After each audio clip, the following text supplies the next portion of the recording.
for today. And the chapter begins with an announcement about Hezekiah. And it says Hezekiah is sick unto death. Now he survived all this other stuff, but we begin in chapter 20 saying he's sick unto death. My goodness, you can imagine how he felt. He overcome one big victory, a big hurdle, and here he is, sick unto death. And then it said, and the prophet Isaiah telling him to set his affairs in order because he was going to die. Now, I want you to imagine for me how this felt. Isaiah, his intercessor, the prophet, came to him and told him that he was going to die. The one who always brought him good news, the one who always brought him a word from Yahweh, told him he was going to die. So he was in a bad place. So Hezekiah heard the news, and immediately he turned his face to the wall and he prayed. Now we're going to talk about that a little more later.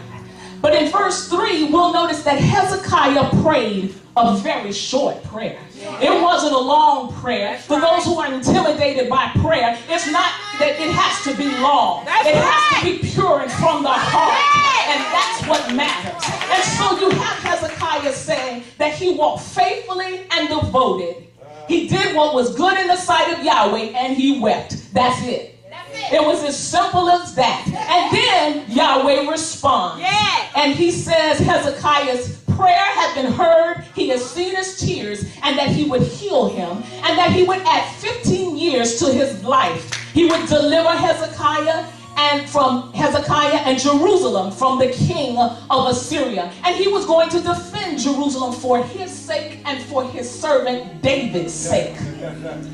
Okay? And then he went further, because Hezekiah asked for a sign that he was going to do what he said. And Yahweh even gave him a sign. This was all in response to this short prayer.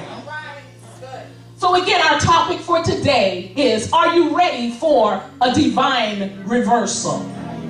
Now, a divine reversal simply refers to the intervention or involvement of Yahweh, which results in the turning of a situation or situations in your favor. Again, it refers to the involvement or the intervention of Yahweh, resulting in the turning of a situation or situations in your favor. And all of us has these situations. We have situations in our lives that we may have been praying for a long time. We've fasted about. We've asked the woman who can get the prayer through to pray. But it just still seems like something is missing. And we need Yahweh to intervene. We need him to get involved. And I have 3 points that will position us for a divine reversal. Point number 1. A divine experience positions us for a divine reversal. A divine experience positions us for a divine reversal. And by this divine experience, it's nothing out of reach. It is simply Yahweh calling us to prayer. We need to get back to prayer. For those who have never been a prayer person and who've been intimidated by prayer, it's time to start praying. These are critical times. And when I looked up the word prayer in 2 Kings 20 verse 2, it gave me the word palal, P-A-L-A-L. And it simply said that it's a two-way street of communication. It means to intervene, to entreat. And to entreat means simply to ask for earnestly, to petition, and to deal with.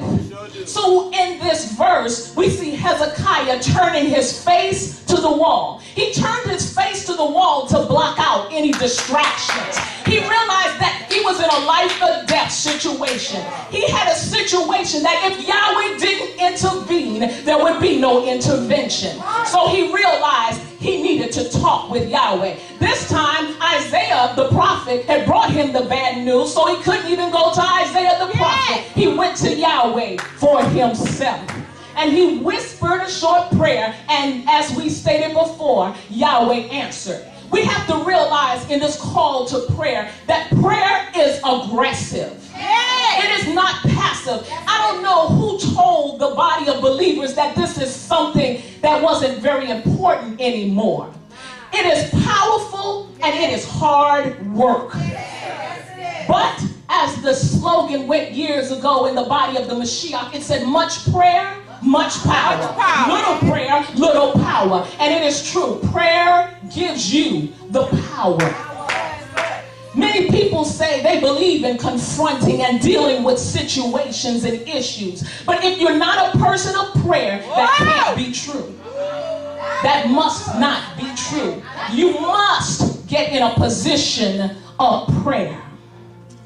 We talk about issues and distractions and we get caught up in everything, but instead we have to focus and schedule time to pray. Yes. It is important and it is critical. Today we're turning to people, places, and things. We're talking about our problems, but we're really not doing anything about it. We often think with people, if I can just get to know this person, if I can be friends with this person, because this person has influence. And then we want to go different places. And we're looking for things. We're looking for money. If I had a certain job, it would be better. But what you're looking for is not in people, places, or things. It's in our time of fellowship with Yahweh. Yeah. There's nothing wrong with knowing people. There's nothing wrong with having friends and wanting to be liked by people. The problem is when they become a distraction and keep us out of the presence of Yahweh. The problem is also that these things become idols. They become idols because they take the place of Yahweh. And we know that he says that you shall not have any other God before me.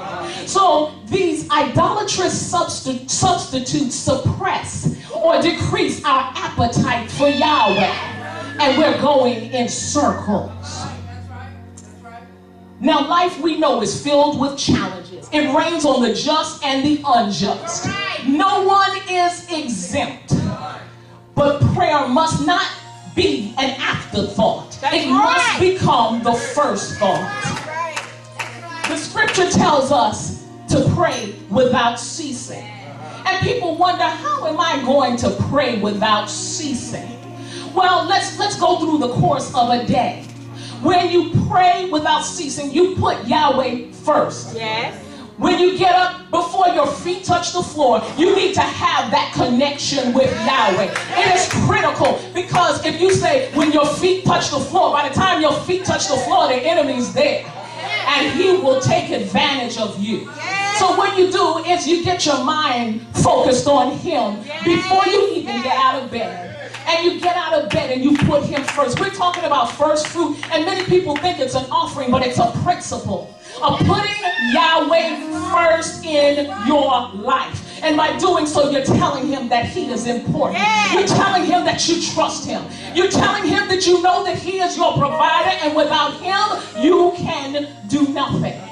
So in your prayer time, you spend that time fellowshipping with him. We talked about prayer being a two-way communication, and that's critical. So yes, you tell him about your problems. You tell him how you feel. Because if you don't, those emotions become suppressed, and the enemy tampers with them, and it will backfire on you. So tell him about your problems. That's critical. But you also spend time allowing him to talk to you. Spend time in his presence. And one time someone said to me, well, I tried that, but I didn't hear anything. That's okay. You just show up. You schedule the time. You make sure that you just sit in his presence. Because one thing about it, he will speak for himself. And as you sit in his presence, the scripture says in his presence is fullness of joy. And in his presence, he is transforming you, whether he ever says a word or not. That's right. He is dealing with issues that are down deep, down rooted. He is dealing with seeds that have been planted by the enemy. He is taking care of all of that as you sit in his presence. So don't be moved if on a particular day he does not say anything. Oh, because he's working. Yahweh does not waste anything, and he will not waste your time. But he's waiting for you to get into his presence. He's calling for you to get in his presence. He is upset. He is hurt by the fact that you're going to people and places and things when he has the answer. He wants to give it to you. We're saying that this is the year of divine order and demonstration. Well, prayer is a part of the divine order. And in order to demonstrate, we've got to get into his presence.